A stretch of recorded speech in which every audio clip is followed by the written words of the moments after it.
हरे कृष्णा। आप सभी भक्तों को कार्तिक के पावन महीने की हार्दिक शुभकामनाएं।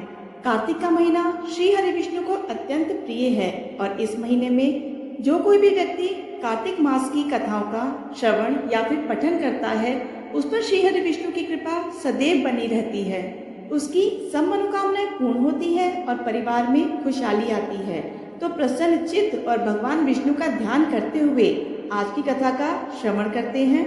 आपसे अनुरोध है, आपको अगर ये कथा पसंद आए तो वीडियो को लाइक जरूर कीजिएगा। आपका एक एक लाइक मेरे लिए बहुत ही महत्वपूर्ण होता है।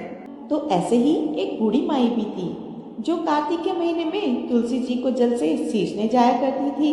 और जब वह जाती तो तुलसी माता से कहा करती थी, हे तुलसी माता, सत्य की दाता, मैं तेरा बिरवा सींचती हूँ, मुझे बहू दे, पीले रंग की धोती दे, मीठा ग्रास दे, बैकुंठ में वास दे, अच्छी मौत दे, चंदन का काठ दे, अच्छा राज दे, खाने को दाल भात दे, और एकादशी के दिन कान्हा जी का कांधा दे।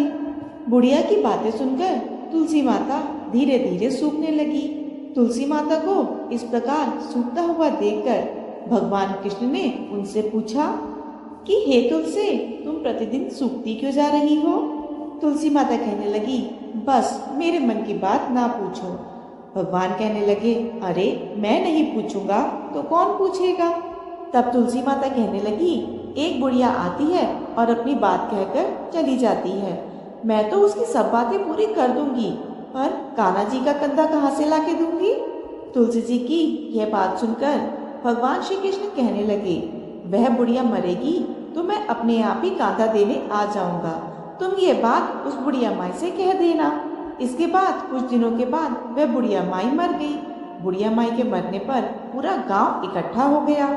उसका अंतिम संस्कार आने पर जब गांव के लोग उसे अर्थी पर उठाने लगे तब वह बहुत भारी हो गई, जिससे उस बूढ़ी माई की अर्थी टस से मस भी नहीं हुई, किसी से भी नहीं हिली। सभी कहने लगे, यह तो बहुत संस्कारी थी, बहुत पूजा पाठ करती थी, कोई पाप भी इसने नहीं किया, तो फिर मरने के बाद यह इतनी भारी कैसे हो गई?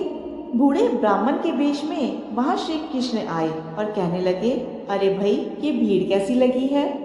तब गांव वाले कहने लगे, एक बूढ़ी माई मर गई है और वह तो इतनी पापिन थी कि आज उसकी अर्थी ही नहीं उठ पा रही। वह अर्थी बहुत भारी हो गई है।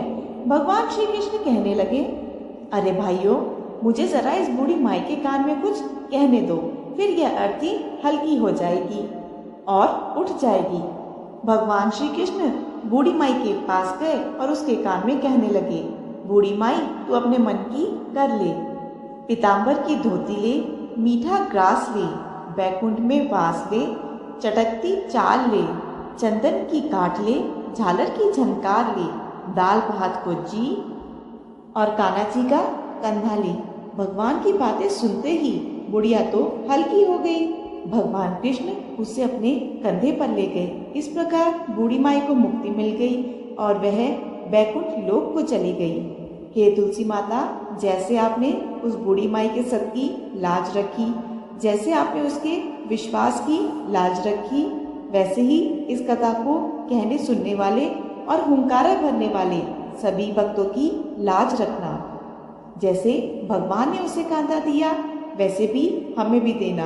प्रेम से बोलिए, तुलसी माता की जय, भगवान कृष्ण की जय। ये थी आज की वीडियो। आशा है आपको वीडियो पसंद आई होगी। वीडियो पसंद आए तो वीडियो को लाइक ज़रूर कीजिएगा। आपका एक एक लाइक मेरे लिए बहुत ही महत्वपूर्ण होता है। और कार्तिक मास की संपूर्ण अध्याय सुनने के लिए चैनल को सब्सक्राइब जरूर कीजिएगा। धन्यवाद।